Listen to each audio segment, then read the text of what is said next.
Hello and welcome back everybody to True Remembrance. Man, last episode was some heavy stuff, wasn't it? Was some heavy stuff. Like, wow. But I guess I talked enough about that last episode. I gotta say though, a little critique point, like, this went down way less dramatic than I expected it to be. And also everyone was afterwards just kind of okay, like, yeah, I'll make dinner for you. Yeah, okay. Like, maybe that just shows how, kind of not normal Black Iris and La are. But still, like, this is no normal reaction. Definitely not. So let's see if this is the last chapter, and if it seems last chapter-ish, we'll do a big final episode. And if it doesn't seem last chapter-ish, I'll guess we make some more. I've caught a cold. At first I thought it was nothing. Oh yeah, that's probably La, from the writing style. Then a little headache, but it looks like it's here to stay. Hey La, are you feeling alright? Alright, so I'm tired, but it's nothing major, nothing to worry about. I'm fine, just a little fatigued, that's all. I manage a smile, but Black Iris just shrugs. He reaches out and puts a hand on my forehead. Eh. For crying out loud, you're burning up inside. He's comparing his own temperature to mine. He doesn't look so happy. Not mad either, but still. Well, that's no wonder. You weren't wearing much, and you were in that church for hours. Sorry. Oh, I'm not mad at you. The terrorists were the ones to blame after all. Black Iris passes me some sweetened hot milk. I take it, gratefully, and gulp it all down. I'm curious now. I put a hand up to my forehead. Wow, it's hot. Alright, that's a good girl. Drink it all down. We're going to the hospital after you finish. No ifs, ands, or buts now, okay? Now, can you walk? Yeah. Except that's not true. I get up on my feet and almost fall. Dizzy, disorienting. I put on my coat. I feel so slow. Black Iris is waiting for me. Alright, time to head out. I'm freezing. Literally. When did it get this cold? No snow. Yet. But the clouds are low and grey. Poor Black Iris. He's so nice. He's walking slow. Real slow. Just for me. My breath. It's fogging up. So hot. The hospital's on first. We're on the trolley now. Usually I stare at the window. I love that. But today, none of that. So sleepy. Good night. I hear a voice. Black Iris. He's telling me something. We've arrived. My eyes flutter open. Oh, my head was on his shoulder the entire time. How embarrassing. The hospital is huge. It towers over me, like an empty grave or an angry god. Black Iris gets me registered. He shows the clerks his ID. Their eyes widen. They get me in right away. We sit in the waiting room. We're not the only ones. Lots of people here. Same as me. Sniffles, coughs, fevers. There's a saying in German, if you go to a hospital and you aren't ill, you're afterwards. You can go to sleep if you want. Thanks, but I'm okay. Black Iris slips his coat off. He wraps it around me, gently. It's warm. So warm. I'm happy and honored. A nurse calls my name. Black Iris walks me to the exam room. He turns, says he'll be over there, in the waiting area. I nod, of course. Then he's gone. Hello there, what brings you here today? This doctor.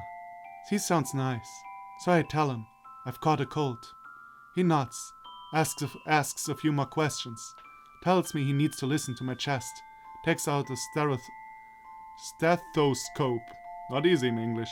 Wait, what am I supposed to do? This is my first time in a hospital, so I really don't know. Would you mind unbuttoning your top for us, dear? The woman next to him says, gently, warmly. So I nod and undo my buttons. While I try, I'm embarrassed. Too embarrassed to take my clothes off. My fingers won't obey me. Funny, never had a problem with this before. But now I do. I wonder why. So I feel what I didn't before. So I can't do what I did before. Oh well, the doctor will manage. Somehow. Oh yes, this is the cold that has been going around recently. Seems like everyone has it these days. Now I'm prescribing you a 3-day course of antibiotics. Take it and rest as much as you can. For a cold, you give antibiotics? That's the reason why this shit doesn't work after some time. Come see me again after that. Then he smiles at me. Okay, thank you very much. He just smiles at me and motions me out. So I go back to the waiting area. But Black Iris isn't here. I wonder where he went. I wander a bit, looking for him. I come by the reception desk. And there he is, chatting with the girl at the desk. I come closer. I can hear them now. He's asking her about impatience. For some reason. Oh, he's done. That was fast. He turns to me. Oh, all finished now? What did the doctor say? Definitely a cold. Prescribe me something. Be better soon. How about you? Oh, it's nothing important. Rook was telling me that one of our old professors from our academy days was hospitalized here some time ago. I get it. So he wanted to know whether his teacher was still here. Oh, but that is important. Did you go see him? Oh, no intention to. So strange. That look on his face. Something is wrong. Then let's go right now. But you're not I'm fine. Feeling much better already, I swear. Besides, killed 2 birds with 1 stone. You're already here. Why not? Come on. If I were your teacher, I'd be really happy. If you came to visit. Black Iris looks at me for a moment. Just a moment though. He turns away, stares out into the wards, sighs, and nods. I guess you're right. No time like the present. I don't think I can put this off forever anyhow. There's something wrong here. This isn't his usual self. He's getting quieter and quieter. No, he's not being lazy or blowing things off. What's his reason then? Why doesn't he want to do this? The receptionist tells us where to go. So we do. Black Iris doesn't say a word. There's something indescribable in his eyes. I've never seen him like this before. We stop before the room. No nameplate. Black Iris knocks once and slowly opens the door. It's white inside. Spare. Clean. Too clean. A burst of color on the windowsill. Flowers. But that's all. Oh no. Silly me. I forgot to bring a gift. Too late now. The window's open. A bit. There's a breeze. Not strong, but the vase is wobbling. Dangerous. The walls are pale. The sheets are pale. The light is pale. But the palest thing of all is the little old lady in bed. Doesn't even seem to know we're here. Keeps staring out the window. Then finally turns to us and smiles slightly. Oh God, old lady voice. My, what have we here? Visitors. A good day to you. I'm glad you came. A calm voice, a gentle voice, a voice immersed in eternal sleep. She nods, beckons us closer. Please come in, come closer. I have some sweets. Would you like some, I have no idea what to do, but Black Iris, he's already in motion, so I follow him. We reach the bedside. The lady looks up at him and smiles again. My, so handsome and so young. I'm so sorry that you have to see me in this state. Now, dearie, you must tell me, what is your name? Wait, this is weird. She doesn't even seem to know him. Why? I look up at him. My question is obvious, but he answers with an easy smile. I'm Black Iris, ma'am. It's good to see you again, Professor. Oh, yes, Mr. Black Iris, And your companion? Her name is La, ma'am. Black Iris answers for me. It's just as well. I'm lost. I have no clue what to say. Or do. Oh, how wonderful! Come, come, please have some sweets. She smiles warmly. Hand us some cookies. Someone probably brought those for her. She watches me eat one. There's that smile on her face. She seems so pleased. She looks to Black Iris. Now, dearie, you must tell me, what is your name? I'm Black Iris, Professor. Oh God, does she have Alzheimer or something like that? Oh God, why are you throwing everything at me? I can't handle emotionally so much. He replies with the same easy smile. I'm La, ma'am. But this time I'm able to manage something. Oh, how wonderful. Mr. Black Iris, Miss La. She nods, many times over, and smiles, like a child. She hands me another cookie. What can I do? I take it. And every few minutes it's the same story. She asks our names over and over. Smiles, hands me a cookie, looks out the window. Again, again, again. Now Black Iris is silent.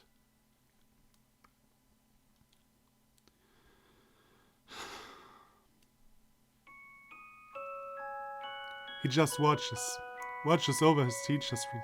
God damn it.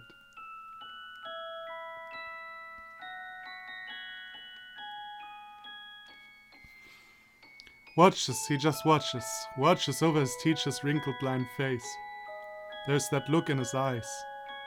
And soon she falls asleep entirely. Black Iris looks over her for a second longer. Then he comes close, squeezes his teacher's hand, gently. I stand, shut the window, rebalance the vase. Good, now it won't fall over. Let's go. I nod. We leave the room. I turn to look at her one last time. The door closes, but I can see, even in her sleep, she's still smiling.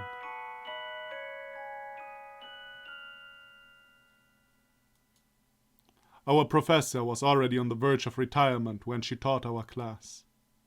Black Iris says, slowly, as we make our way back to the trolley station. He's walking slowly, for me, but it's still hard to keep up. I can do it though. He looks at me with worry. I just smile. I'm okay. She must have been a nice teacher. No, she was horrible. We were all scared stiff of her. She blew up at each and every little thing we did wrong. She used to drive people, girls especially, to tears. We used to think she was a monster of some sort. He smiles, wistfully. Hard to believe. All I can remember is this. She's smiling. She's smiling even now. She'll smile forever. And you? Did she scold you too? Sure. She was obviously one of the best teachers we had. But when she got angry, oh, it was like watching a volcano erupting. But in the end, I don't think she ever yelled at us for something we didn't deserve. A good person, then. Oh yeah.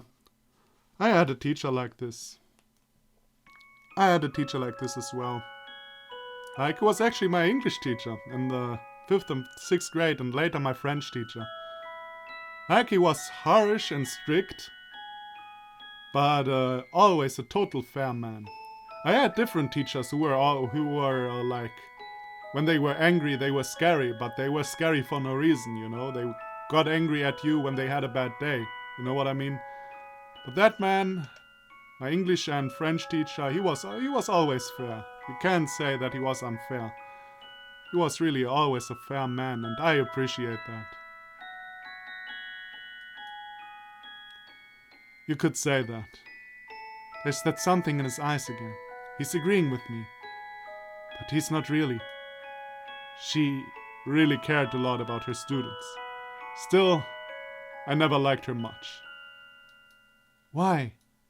He looks around, as if the answer will materialize in plain sight. Somehow, he turns to me. He smiles, with difficulty. I wonder. I think maybe it was because she cared so much about us. And you know, since I don't care, I don't get it. He does care, so much. I've lived with him every day. I know, he cares, more than anyone. But he hides it, with vague words and clumsy actions, so no one knows. Maybe that's it. Maybe this professor, maybe she saw right through him. Maybe that's why I'm crying right now. I thought I'd promised myself no more tears. But what's a promise? Only something meant to be broke. La, there's nothing sad about this. This is what she has chosen for herself. This is her way of saying farewell. It's like she used to say to us, you need to say goodbye with a smile. I suppose. He's back to normal. Or so he wants me to believe. But there's still something in his eyes. Something worth crying for. I'm glad we got a chance to go see her today. I can't meet his eyes anymore. He's being so nice, so I just nod. I blink and blink. The tears won't stop. Funny, we'll all end up that way. In the end, we'll forget everything. So why bother? Why do people try to rush it along? Alright. I'm one of those people. He looks at me for a moment. Obviously he's thinking. Doesn't look like he expected this. It takes a long time. It seems like forever, but finally... This isn't a very good answer, but everyone is a little different. Some say you have to forget, or you won't survive. Others say the opposite, that you have to remember. I don't think there's one absolute right or wrong for any one person. Each one of us makes a choice, somewhere, somehow. And once that choice is made, then we remember. Or we forget. It all depends.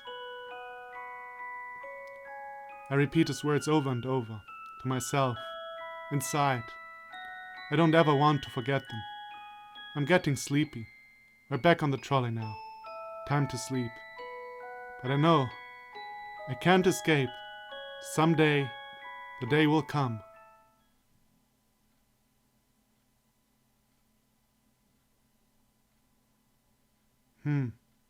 Wait. This is my bed.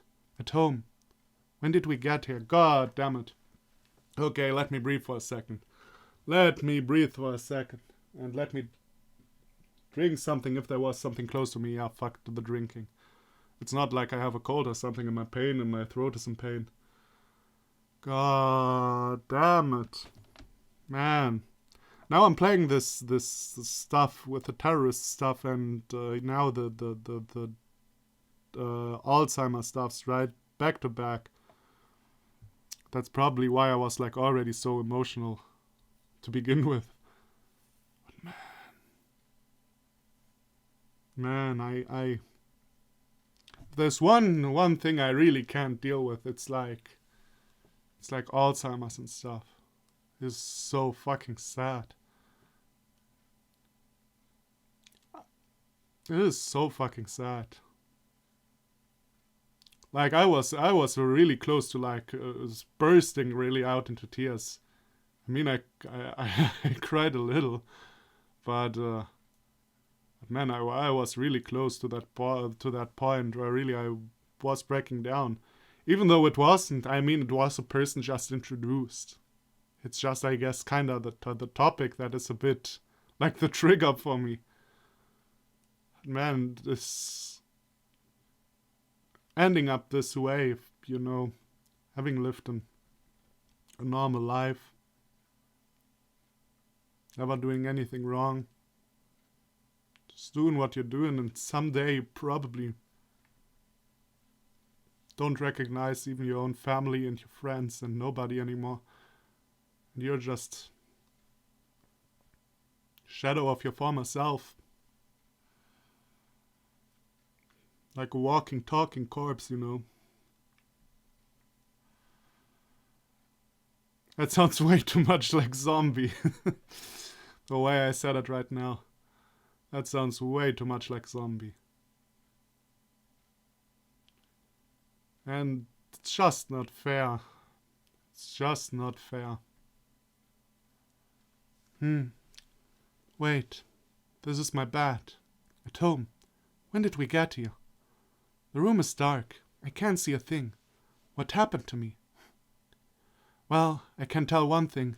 I'm still fully dressed, just like I was when we went to the hospital. Now I remember getting on the trolley, and then what? How did I end up here? It's a blank. I turn on the light. There's a little meal on the desk, along with some pills. No appetite, but I have to take the medicine, so I nibble on the bread. I swallow the pill and wash it down with water. I open the curtains a bit. It's dark out. The world is still. The trees are shadowed in the one-street lamps. I'm awake, and the earth is asleep. It's been a long time. I pick up the tray, leave my room, head downstairs. Still feel weak. Stumble a few times, but I don't fall, thank goodness. I make it to the kitchen, start washing dishes, but then I start feeling really weak. I have to sit down. This will pass soon, I hope. My God, if you kill La, I swear to God, I won't cry, I will punch right through the screen.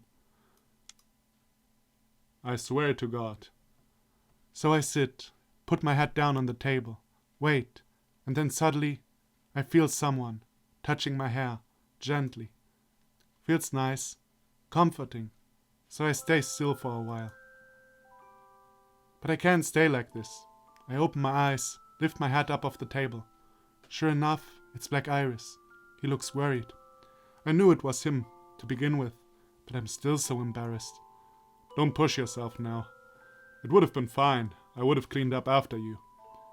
He sighs, pulls at my chair a little bit.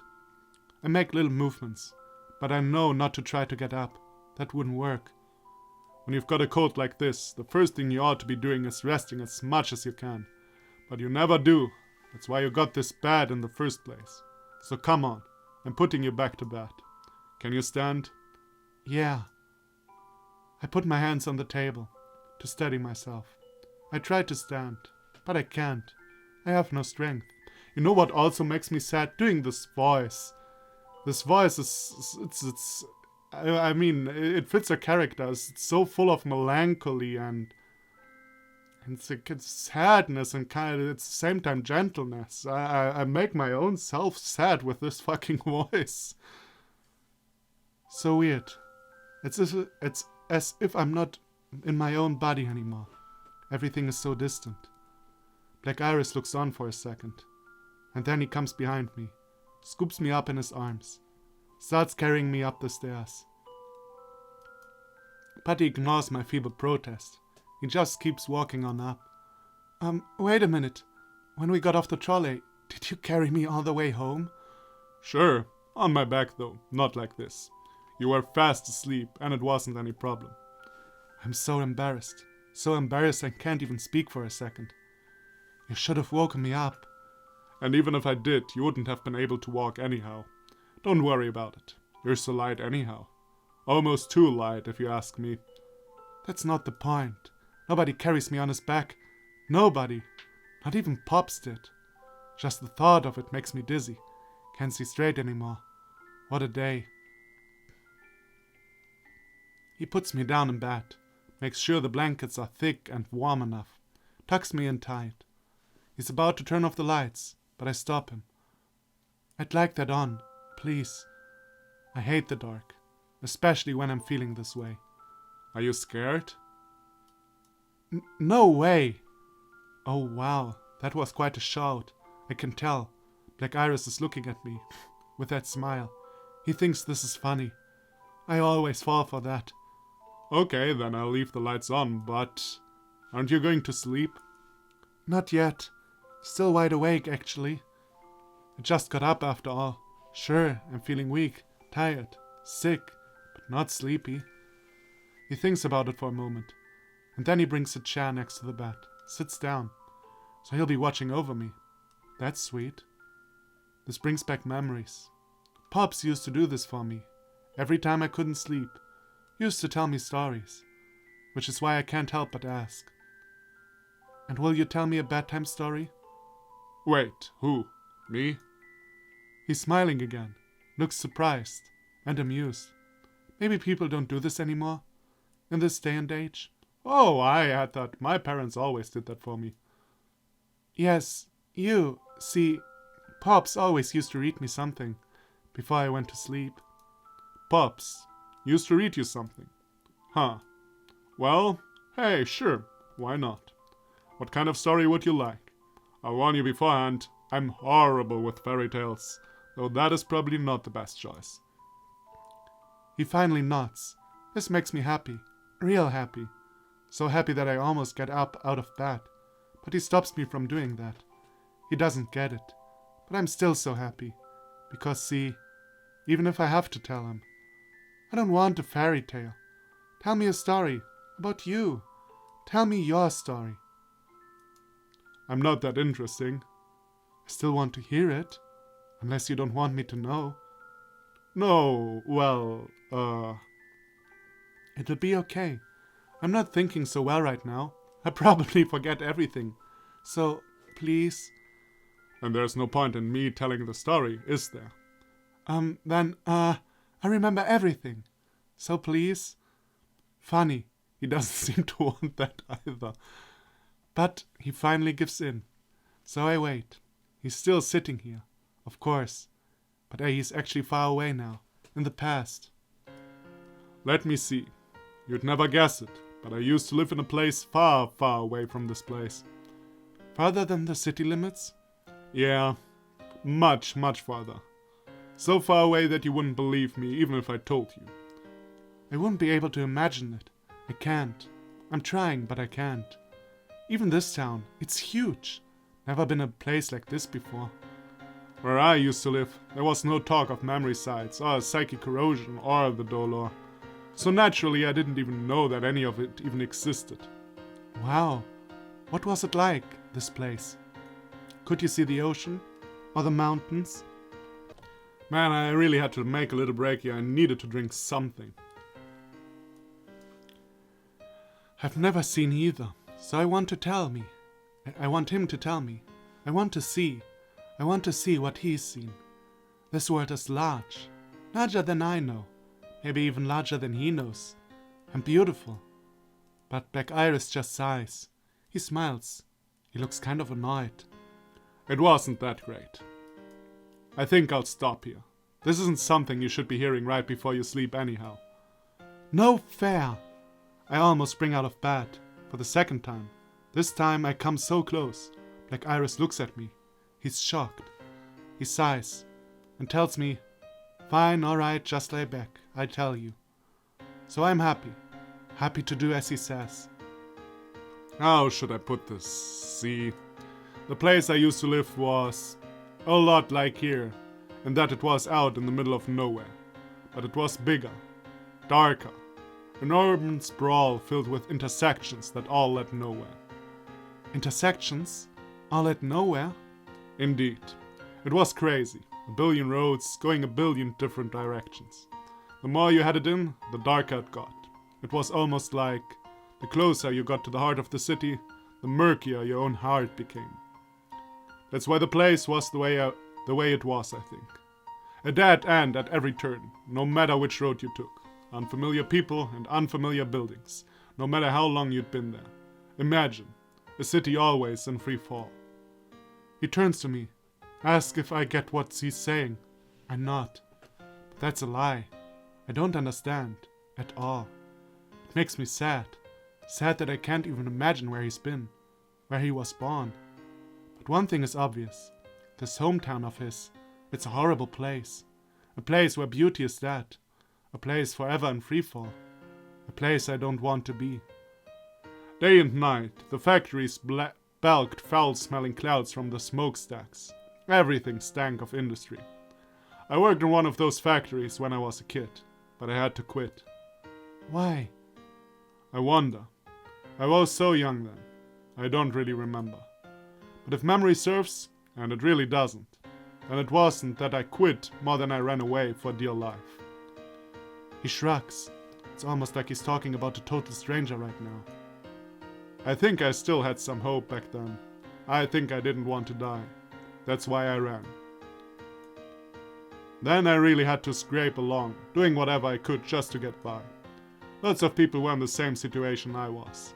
Not all of them made it, but somehow I did. Feeling any hate yet? Hate for what? For his story? For his past? For him? Don't know what he means. Doesn't matter. The answer is still the same. Never. I shake my head. He smiles, but it's not really a smile. Now that I think about it, I shouldn't have survived that situation. And I wouldn't have, except I started displaying memory-sidal abilities. And? But Black Iris shuts himself in a place where I can't reach. He shakes his head. It's nothing. Anyway, word got out of the strange things I did. Eventually, the black cars came for me. And I signed up on the spot. I knew, you see, even at that young age, that everything was dead end in the city, including me, if I stayed there much longer. I will be a memory site at all costs, huh? Huh? Yeah, I guess something like that. I never wanted to come back to that place, see? Understood. So after that, I was brought to the academy, studied hard, graduated, became a licensed memory site, and I've been here ever since. And that is the end of my story. See, I told you. Pretty boring, wasn't it? No, not at all. Well, then I'm glad you enjoyed it. So let's see. Next time you'll have to tell me your story, alright? You want to hear it? He thinks about it for a moment. Then he nods and smiles. Okay. Next time, when we get the chance. I hope. I'll be looking forward to it. Okay, so this is definitely not the end though. Now are you getting sleepy yet? Yeah. Thank you very much. I'm okay now. You can turn the lights off. I'll manage. He smiles, stands, walks away, flicks off the lights, opens the door, leaves me alone. I close my eyes. It's dark. Dark as the place where Black Iris was born.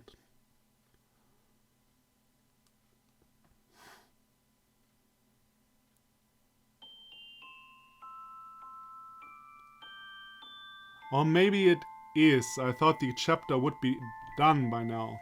I don't know if I should go on. Before the leaves have fallen, before we lock something. Ah, come on, fuck it. Let's go until the end of the chapter. It's been 3 days now. I've rested, taken the medicine, like a good girl. I'm feeling a lot better. So we head to the hospital. I'm almost back to normal. I really don't feel like we have to do this, but he makes me. He cares so much. For someone who keeps saying he doesn't care. It's nice out. Clear and sunny. I look out the trolley window. The town is sparkling in white. I didn't pay any attention to any of this the last time we were here. So I'm taking it all in now. But there's a problem. It's all going by. So fast. So much glare. I'm getting a big headache. Well, that's what's happened when you do that. He's got his usual smile on his face. It's evil. Very evil. And it makes me happy. Very happy. I'm too embarrassed to say anything. So instead, I look directly ahead. No headache this time. Black Iris keeps smiling. He probably finds this all funny. Oh well. We get to the hospital. Sign in. Get shown to the same waiting area. I get called. Walk into the examination room. It's the same doctor from before. He gives me one look and smiles. Very good. Looks like you're almost over this. I'm prescribing you a few more days of antibiotics. If you start feeling ill again, take these. Yes, sir. Thank you very much. That's not how antibiotics work, but okay. Maybe they are stupid. He finishes his exam, hands me the prescription, shows me out. We go to get the prescription filed. They tell us they call us over the PA system when it's ready. So we go to see Black Iris' old professor. She's fast asleep when we get there. So quiet, so peaceful.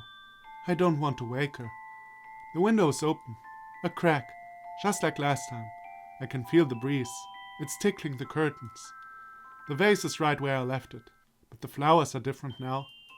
We stay there for a time. She continues to sleep. We look at each other and decide to leave. We close the door behind us. A man is walking toward us. Someone Black Iris knows, seeing as he's calling out a greeting. Okay, I don't think we have seen you yet. No, we haven't. Fancy seeing you here. Did you come to pay your respects? His eyes are fixed on the door we just walked out of. That, and my guest here had a pretty bad cold, so I brought her to see a doctor. A cold? He narrows his eyes. He thinks something's up. Obviously, I have to say something. It's all my fault, and I'm fine now. The suspicion evaporates from his eyes. He nods and laughs. Black Iris isn't so pleased. He turns to the man. And what are you doing here, Dexter? Paying someone a visit, of course. What else? Dexter rummages in his coat pockets, brings out a music box. Very cute, with a red ribbon tied on it. A very nice gift indeed. The professor. Wrong. An acquaintance. And this acquaintance of yours, the Dorlor? Wrong again. It's just a normal disease, so to speak. He's had enough of questions, looks like, so he goes on the offensive. So, Black Iris, tell me, have you seen Maria yet? Black Iris stiffens. He shuts himself up. Again. That very same place, where I can't reach. But then, he closes his eyes and shakes his head. Once. That's none of your business. Perhaps not. Dexter smiles. Easily. Too easily. The PA system crackles to life. They call several patients' names, including mine. So my prescription is ready. I'll go get it. Wait for me in the front lobby, okay, La? And not. Dexter watches Black Iris run off. Then he turns to me. I'm not getting rid of him. Not that easily. Great. You two have become quite close, I see. Good. Good. But you must tell me. Is it working? Perhaps I shouldn't answer, but this annoys me. The way that question was asked. I have to respond. It is. Dexter smiles back at me. Wryly. Then that is fine. As you can see, he really dislikes me. So he's always on his guard. Why is that? He takes a while, looking for the right words. And then, I stole the most precious thing in the world from him. I look up at him then, and just as quickly look away. It takes me a lot, all civility I have, to not. I see. And you don't want to know more? You don't want to tell me, do you now? You're right, I suppose. I do try not to talk about it as much as I can. Sure, that's why I won't ask. I smile and leave him there.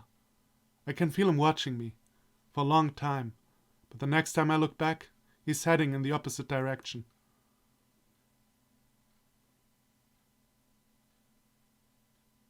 That night, I leave my room, quietly, and head downstairs. I proceed slowly, don't want to make any sounds, don't want to wake Black Iris up. Moonlight is streaming in, from the curtains. The living room's full of stolen light. Hey, this is the music from the beginning screen. And he's fast asleep on the couch, as usual. I kept asking him to buy a bat, but he always gave me some excuse and never bought one. He's so stubborn. I know him so well. Know him so well that I can't help but smile. I distance myself. Don't want to wake him up. Can't get too close. I watch his sleeping face. I can feel the tears. They are running down my face. But it's not because I'm sad. I've been told that this is a reflex. I just cry. Can't control it. So I don't try. But this is bad. I can't see in front of me, no matter how I wipe my eyes. I want to see him. I want to see his face. I want to remember. But I can't. Because I can still hear what he said to me. Each one of us makes a choice. Somewhere. Somehow. And once that choice is made, then remember. Or we forget. It all depends. This is my choice. I can't think of another way. I'm sorry. What did your professor say? Good girls say goodbye with a smile. I'm so sorry. That's true. Not a good girl. And so, goodbye.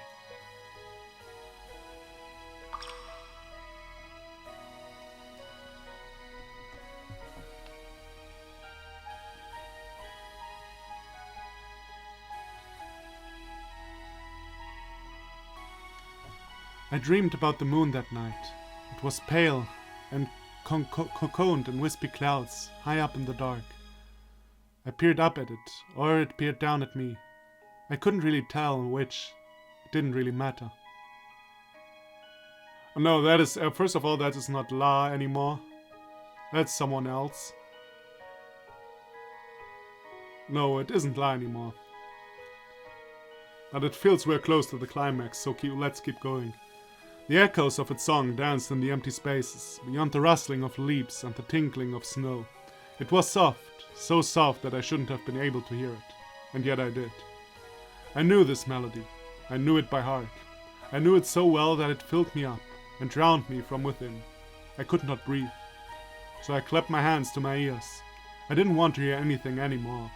But it was too late. The sound kept coming, seeping between my fingers and into my head. There was no escape. It was beautiful and filled with tears.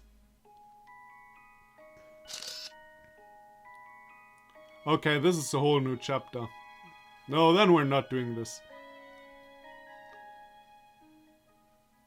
But I guess we'll do the next chapter also in a whole episode. Since we did this one in a whole episode. Man, this was some emotional stuff again. I can't handle all these emotions, man. Alright. I hope you're as intrigued as me. I'm really into this shit. So, thank you everybody for watching. Come back for the next episode, and I'll see you then. Bye bye.